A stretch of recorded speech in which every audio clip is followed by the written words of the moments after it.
میگم یه پسر بچه داشتین کجاست؟ امیرسام توی باغ پشتی با مربیش داره اسب سواری میکنه. فکر کنم دخترم داشتین آره؟ آره ویکتوریا تو اتاق زیر شیروانی داره پیانو میزنه قربونش بشم. آب کوههای آلپه. میگم طعمش آشنا بود.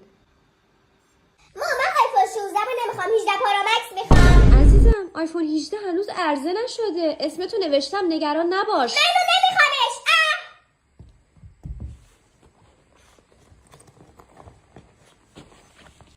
خوب هستی شما چطوری؟ سارا جان خدمتکارمون هستن.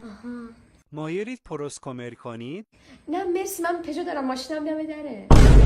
امسال سفر رفتیم موناکو. شما کجا رفتید؟ ما رفتیم اسپانیا جاتون خالیه. واقعا اسپانیایی بلدی؟ سی سنیورا که پاسا por favor. صبحانه میل کن سارا جان. عزیزم اینا چیه خوردنیه؟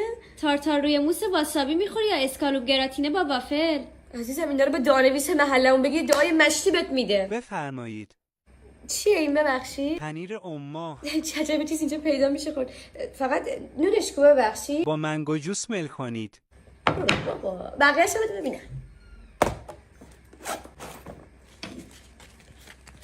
میخورین شما؟ نه مرسی. چیه؟ چقدر موشاشون بزرگه. پاپیم نیست سارا جون، پاپیمو ندیدی؟ نه والا ندیدم.